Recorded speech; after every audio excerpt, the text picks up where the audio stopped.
Viral bodyguard arogan ancam wartawan saat ingin mewawancarai Atta Halilintar.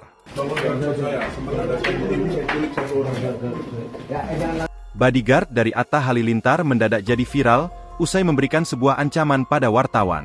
Ancaman itu dilontarkan sang bodyguard saat Atta Halilintar bersama Aurel Hermansyah tengah berada di Polres Jakarta Selatan pada 4 September 2024. Atta Halilintar bersama Aurel Hermansyah mengunjungi Polres Jakarta Selatan lantaran ingin membuat laporan terkait berita hoaks. Cerita bermula saat awak media berusaha mengabadikan detik-detik Atta Halilintar dan Aurel Hermansyah keluar dari gedung utama Mapolres Metro Jakarta Selatan. Mereka berjalan dengan kawalan bodyguard yang tepat berada di depan rombongan. Tiba-tiba, salah satu bodyguard Atta Halilintar meminta agar wajahnya tidak ikut tersorot kamera wartawan. Tentu jadi permintaan yang agak sulit, mengingat orang itu berjalan di depan Atta Halilintar dan Aurel Hermansyah, yang jadi objek utama perekaman gambar. "Hei, jangan shoot saya.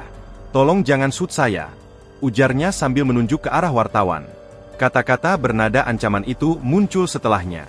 Entah apa motivasinya, bodyguard tersebut mengancam akan mengambil tindakan ke wartawan yang bertugas kalau sampai wajahnya ikut terpampang di berita.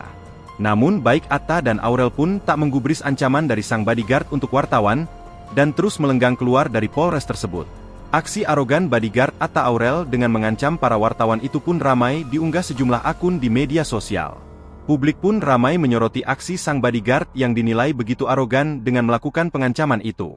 Setelah rekaman video aksi arogannya mengancam wartawan viral dan menjadi sorotan publik, sang bodyguard pun meminta maaf atas tindakannya. Dia beralasan refleks mengeluarkan kata-kata ancaman tersebut. Dia pun mengaku salah atas apa yang sudah diucapkannya itu. Mohon maaf untuk rekan-rekan media, saya merasa salah untuk perkataan-perkataan seperti itu, dan sekali lagi saya minta maaf. Mungkin saya berkata-kata refleks ya, dan mohon maaf untuk rekan-rekan media, saya mengaku salah dan saya meminta maaf yang sebesar-besarnya. Terima kasih. Download Tribun X sekarang, menghadirkan lokal menjadi Indonesia.